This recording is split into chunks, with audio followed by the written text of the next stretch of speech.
بسم الله الرحمن الرحيم الحمد لله رب العالمين والصلاة والسلام على نبينا محمد وأهل بيته الطيبين الطاهرين اللهم صل على محمد وآل محمد وعجل فرجهم.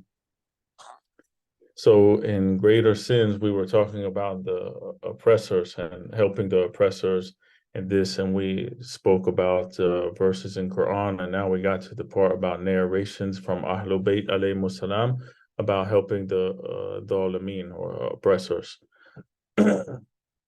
He says Sheikh al-Ansari recorded this narration from Rasulullah sallallahu alaihi wasallam, and in his book he says, if one knowingly goes to help an oppressor, then he has apostatized from Islam. So he has become a murtad if he willfully, knowingly goes to help an oppressor. So the author says that naturally an act that makes a person bereft of Islamic faith must be a sin that results in his destruction. So it's very serious to help oppressor, because if we help the oppressor, it's the same as kufr. He's saying that we left Islam. Imam Sadiq alayhi salam says, when Qiyamah occurs, an announcer will call, where are the unjust, the helpers of the unjust, and those who like the unjust? So much so that even if one has procured merely pen and ink for the oppressor to write the order of oppression, all of these people will be bundled up in a cage of iron and thrown into hellfire. So we see even the smallest thing of someone says, oh, I just got a piece of paper for them or a pen for them. They are all connected to oppression, because maybe if someone didn't take that small step for them to help them that they think is small, maybe they wouldn't have been able to do that oppression because they got the help from somebody. And we see here that he says, the Imam says, those who like the unjust. So we have to be very careful of you know, especially for the youth, who they put as their role models, because a lot of times they look up to people, but those people are unjust.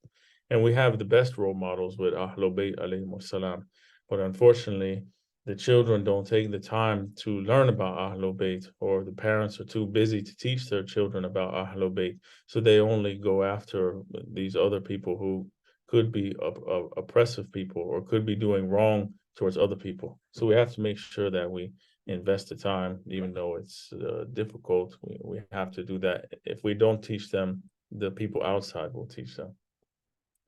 Rasulullah sallallahu alaihi wasallam, he said, if a person even hangs up a cane for the tyrant king so that he can beat the oppressed one, Allah will change that cane into a snake 70,000 yards long and place it in the hellfire to torment him. So we have, I've talked about it before, maybe in different class, different subject, but we have something that it's called like the actions take bodily form, basically is a translation of it. So some of the things we do here, they will take shape in a different form in the hereafter. Like whatever our action is here, it's directly linked to hereafter, although we don't see it. But if the veil were lifted from our eyes, we would see it. And Allah says that, we have what we have sent forth with our own hands, what we have done with our own hands. So some action that we did here, like this one, in this hadith of helping the oppressed one, this action itself is made into this snake. We did this ourselves. When we did this action in this dunya, that action took place in akhirah, which would wait for the person who did it. So whatever we do here is linked to something in hereafter. Same as if we do something good, it will come in hereafter as something good. So we are preparing those things for us. Like the person who says Subhanallah, it says that a tree will be planted in Jannah for him. But we also see that hasad or jealousy will burn the faith like fire burns wood. So we could also be planting trees for ourselves by saying subhanallah, and then we could be burning down that same forest that we do by doing being envious or jealous or these type of things. So all of these things have relation to each other, even though we don't see it here. But it's good to realize from reading books like this what the consequences of the actions are. So now when we see this action, we say, okay, if I do this action, then I will face that consequence in the hereafter. And we say, no, I don't want to do that action. Because when we see the end results of the actions, then it helps us refrain from those actions. But if we don't know the end result of the action, we say, oh, it sounds, it's not too harmful. It's okay. It's just something small. And we look at it in this way, or it could be fun or something like that. And we don't look at the end result of the action. We have prepared something for us that is bad and will be waiting for us in the next life. So we have to take caution and be aware of that. The hadith continues, it says, those who take the affairs of oppressors in their hands and help them in oppression will, at the time of death, be conveyed the divine curse and news of hellfire by angel of death. And hell is an evil resort. One who guides the oppressor will be considered at par with Hammam, or the minister of Fir'aun. By guiding the oppressor, he means guiding them towards oppression, meaning showing them the techniques, showing them the methods to oppress even more, or how they can oppress. And the punishment of those who help the unjust and the oppressors themselves will be more grievous than other punishments of the inmates of the hellfire. And if a person backbites about his believing brother to the ruler, and even though the Muslim may not have to suffer any injury from it, the backbiter will have all of his good deeds nullified. However, if the Muslim had to suffer oppression at the hands of the ruler, the backbiter will be kept by Allah in that section of hell where Haman will be confined. So we see the seriousness of helping the oppressor, or giving the oppressor any means or any willpower to go do that oppression against someone else, that it has such a severe punishment. And we do have some sins in Islam that we willfully do those sins, they will negate our good actions. We see that in Quran, in Surah Hujurat, it says to raise your voice above the voice of the messenger will render those persons' deeds invalid. So that is one example. We also look at Shaitan, or Iblis. Iblis worshipped Allah for thousands and thousands of years, more than we can even count. And then one action rendered all his deeds nullified, and he ended up becoming Shaitan, which was not submitting to the Khalifatullah that Allah had appointed. So we see that this is possible. So we have to make sure that we guard against these type of things. And helping the oppressor is one of the serious sins. It says to praise an oppressor so that his power and authority may increase, or he may be encouraged to do more oppression, is also haram. This is confirmed by arguments that have been mentioned, and also the proofs concerning nahi anil munkar, or forbidding evil. So if we encourage or we praise the oppressor, it gives him more strength. Or maybe if no one is encouraging him, he may refrain from that. But if people are encouraging him or praising him for what he is doing, he will continue on in those things. So without the approval of others, maybe he would leave it. But when it's like when a bully, he picks on other people, laugh and they give him some feedback and he likes it, he continues bullying. But if everyone would stand around and be repulsed by the bullying and say, we don't like that, why you do that, it's not cool, or it's not funny, these type of things, the bully, maybe he feels ashamed and he'll leave that action. So it comes down to nahi anil munkar, or forbidding the evil. Sheikh Al-Ansari has another narration from Rasulullah sallallahu alaihi wasallam. Says, one who shows respect to a rich man and in the greed of his wealth considers him good, Allah subhanahu wa ta'ala becomes angry with him and puts him in a cage of fire at the lowest part of hell where Qarun is confined. So we see here that giving respect to a rich person out of greed, wanting to get his wealth from him, flattering him so he can get something in return. This is also one of those sins that are punishable by hellfire. So same with the oppressor. He said this tradition applies to all types of people, but if the praised one is unjust, the one who praises him will be eligible to severe retribution, because Rasulullah sallallahu alaihi wasallam, he said, if one praises a tyrant king or shows humility due to greed because he wants his rewards, then he will be in the hellfire with him, with that king. So if someone praises that person, shows humility to them, this oppressor, just because they want something from him, then they will be joined with him. And it makes me recall those cartels that they pay the priest in order to bless their crime organizations.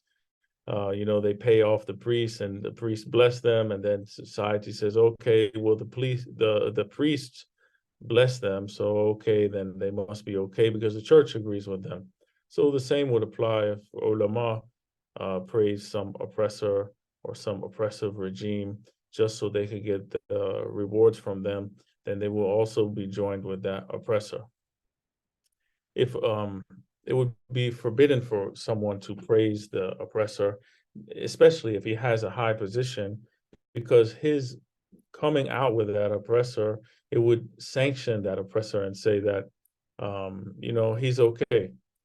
I saw him with such and such, this big alim, so he must be okay because the alim was with him, so it seems like he's okay. So that would pretty much co-sign on that oppressor. So it's forbidden for them to do that, unless, of course, they are forced or they have coercion or these type of things. Another narration from Holy Prophet sallallahu alaihi wasallam: whenever a transgressor is praised, the heavens shudder, and the divine anger envelopes the one who he has praised. So we see here that it's such a big sin that it causes the heavens to shudder, and they get divine wrath from Allah subhanahu wa ta'ala to praise a transgressor. He says the most common way of helping the oppressors is to accept some post or position from them, especially if that post is cause of or for any type of oppression. For example, the post of maintaining law and order. If a person assumes such an assignment from the oppressors and as a result unleashes oppression on innocent people, such an appointment and such an acceptance of the post is a greater sin.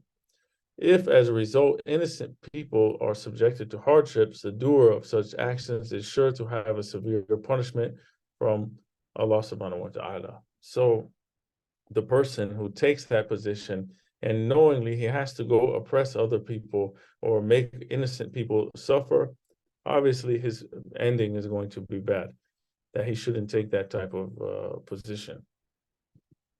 We have hadith from Imam Sadiq alayhi salam and Tuhaf al-Uqul. He says, the haram post is the post of an oppressive ruler and the posts of those who are busy in the assignments entrusted by the tyrants. Hence, it is haram to fulfill the duty of this post. One who takes up this post will become involved in divine punishment. Whether the job is significant or small, any attempt to help the oppressor is a greater sin, because accepting a post from an oppressor will result in the trampling of rights, the manifestation of injustice, the spread of corruption and disturbance, the destruction of heavenly books, the murder of prophets, the demolishing of mosques, and the interpolation of religious laws.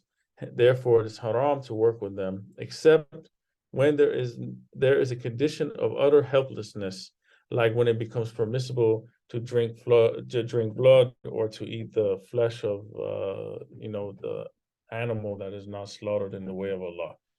So when one has no choice at all whatsoever, then he has an exception. Other than that, he should refrain from that. Imam Sadiq alayhi salam also said, those who accept some assignment from the oppressors, the minimum punishment for them on the day of judgment would be that Allah would make them stand near the fire till he does the accounting of the rest of the people.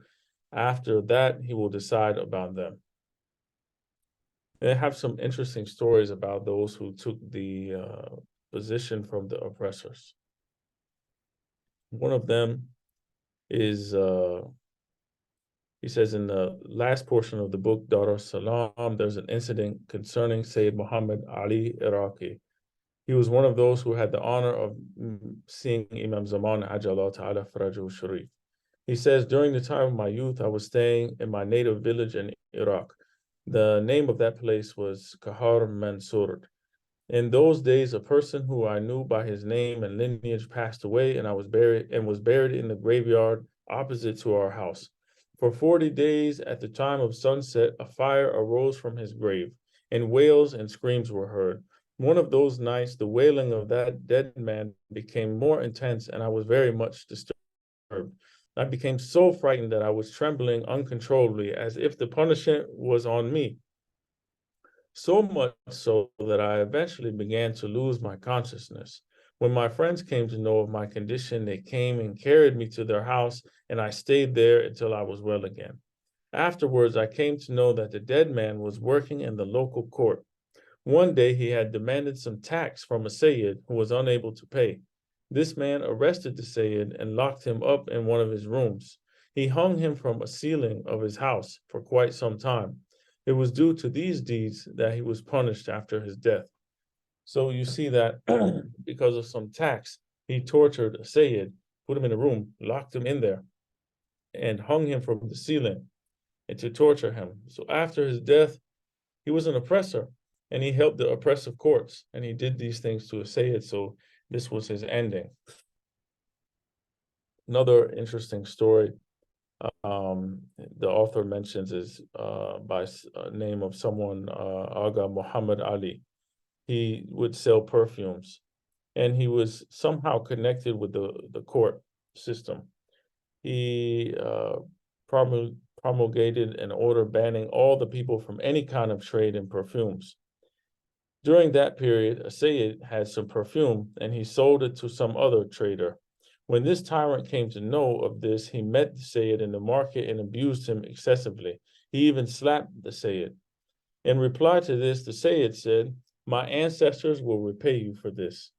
When the tyrant heard this, he turned back and ordered his slave to grab a hold of the Sayyid. Then he beat the Sayyid with a cane, and he said, "Go tell your ancestor to cut off my arms." The arrogance of this tyrant. The very next day, this oppressor, he got a fever, high fever, and his arms began to hurt a lot during that night. Then on the third night, his arms swelled up, and pus started to come out from his arms. On the fourth day, the surgeons had to amputate in his arms. And then on the seventh day, he passed away. So we see this is the result of someone oppressing someone else. He got his punishment in this world. And sometimes we see that they don't get the punishment in this world, but their punishment in the hereafter will be much worse than what they have to face in this world. So this is why we have Day of Judgment. They will have to answer for all of these things that they are doing. All of these people who are doing oppressive acts now, especially we see those people doing that oppression in Gaza, they will have to answer for those things. And it will be very difficult for them. I saw something, one of these guys, he said that the the Muslims were hiding somewhere in like some place, and the Israeli guy, he said, "I'm going to put so much dynamite down in that place that I'm going to make a blast so big that God himself will be frightened by this blast." Na'udhu billah. Imagine the punishment of this person on Day of Judgment who wants to go do this to people who are not fighting, they are hiding from them, but they want to snuff them out and exterminate them. And he says that he is so powerful, he'll make such a powerful blast, God will be afraid of that blast. Na'udhu billah. What kind of punishment will these people have? The author, he says, it's important to know that acceptance of an assignment or a post from an oppressor or a tyrant is a great help to the tyrant himself. And it's impossible for the person who accepts such assignment to remain just and non-violent. He will be forced to do some sort of injustice. It's mentioned in the Sahih of Dawood that one of the followers of Imam Sajjad alayhi salam had asked Imam Sajjad to recommend him to the ruler of Medina, give him a letter of recommendation to go get a job. So Dawood ibn Ali for appointment in the governmental post. Imam Sajjad said, "I will never do such a thing." On hearing this, he thought that the Imam was unwilling to recommend him because he might be worried that some injustice would be caused by him. So he approached the Imam and began to promise and take oaths that he would never do any kind of unjust action, and said that he wouldn't do anything except help the people. The Imam looked at the sky and began to cry. Then he said that going to the sky was easier. It was apparent that the Imam meant to say that once a person accepts employment of an oppressor, it is impossible for him not to oppress. So it's very difficult for a person to work in that type of environment and not do some sort of oppression. It's a very hard task, and it's better to avoid it altogether. We do see that some people were permitted to work in the government by the imams, but this is something we'll mention later. And it was specific cases and circumstances and other things. So there are two situations where it's allowed to accept appointment in the service of the oppressive government. In some cases, it becomes wajib to do so. So it's permissible when a person is forced to accept it and he's practicing taqiyya, or hiding his faith. If he refuses, then his life or his property or his honor will be in danger. So then he will have to take that position. Rasulullah sallallahu alaihi wasallam said, "My people will not be questioned for what they are forced to do." So if they are forced, there's nothing on them. Imam Sadiq alayhi salam says, "There is nothing that Allah has not made permissible for one who is helpless." So this is something that removes the forbiddenness of this basically being haram. It removes this from them because of a secondary issue. The secondary issue is because they are primary, it's haram to work for them. Now the secondary thing came, which they are forced to do. So now it removes that them being forbidden to do it, and now they have to do it because of their life is on the line, and the life is more valuable than the action that they have to do. For example, we are in a desert somewhere and we are starving and thirsty and we have nothing to do, and one has to, for example, we're not allowed to consume najasa, but that person has nothing to drink and no water, and they have to consume najasa. Maybe they have to drink urine, their own urine, to survive, because their life is more important than drinking the urine, that which is a sin, but it's removed because of the necessity of their saving their life, and their life is more important. Saving their life is more important than them dying because of not doing that action. Then the forbiddenness, we can say, is removed from them for that action. The same in this case. Imam Sadiq alayhi salam, we said this one. Imam Rida alayhi salam said in Wasa al-Shia to say that he accepted to be heir apparent of Ma'mun under distress and taqiyya. When Imam Sadiq alayhi salam was asked about working for the tyrant king, he said, "It's not allowed except when a person is not able to obtain his livelihood from any other means, or if his life is in danger, and his life depends on accepting some work from the tyrant. In that case, it is allowed. But if he receives any compensation or any money from that tyrant, he has to pay khums on that money." This is a type of way to purify that money that he has. Such appointments are permissible when the job involves only peacekeeping and maintaining of law and order, like posts and armies, when the aim is to defend the borders of the Muslim countries, to see to the welfare of the believers or those who are poor. and to restore the rights to those who are deprived of their rights. Accepting servants under tyrants is allowed in these circumstances, provided one has a firm intention of being just. If their intention is to help the followers of Ahlul Bayt alayhimus salam specifically, it has more value. Ziyad ibn Abi Salma says that he went to meet Imam Qadim alayhi salam. Imam asked him if he was employed with the government. He said yes. So the Imam asked him why. He said, I am benevolent and helpful to the needy, so I can't leave this job. Apart from this, I have a family and children. I have no other means of livelihood. So he said, Ya Ziyad, if I am taken to the top of a high mountain and thrown from it, and my body is shattered to pieces, I would prefer that to doing some job for these people, or even to step inside their threshold, except for one condition. Do you know what that is? Ziyad said, may my life be sacrificed for you? I don't know. Tell me. Imam said, the condition is, except that I rescue the believers from grief and hardships, or liberate an imprisoned believer, or repay the debts of the believer. After this, the Imam went on to say that, Ya Ziyad, if you are employed under a tyrant, work for the welfare of your believing brothers, so that it will recompense for the sins that you may happen to commit while you are working for them.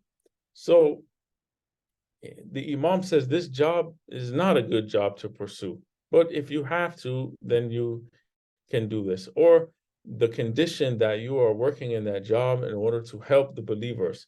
For example, those people who become police officers, but they are able to help the believers, and they're able to, free the believers and save them from hardships. This type of thing. Advocate for them, speak up for them. For example, maybe the police are going to cause trouble at a mosque or raid a masjid and do problems. This person can warn the believers, and maybe he can stand up to those people and say, this is not the case with them, and explain it to a way that they change their mind and they leave it and save that place from being bothered, or he can save people from being imprisoned. So maybe they arrest a Muslim guy, and maybe they have some racist guy that's handling the case, but the other person that's involved could be a Muslim, and he could save that believer from the bad intentions of that racist person or that bad police officer. Who knows? But for these are exceptions that the Imam says, if they can do these type of things, save a believer from hardship, then it's okay. But he says, work for them, work for the believers, and this will recompense, because these are good actions to work for the believers, and good actions may wipe away the bad deeds that may have happened in that case. So I think we've run out of time, and inshallah we'll pick back up here next week, inshallah. Sallu ala Muhammad wa ala Muhammad.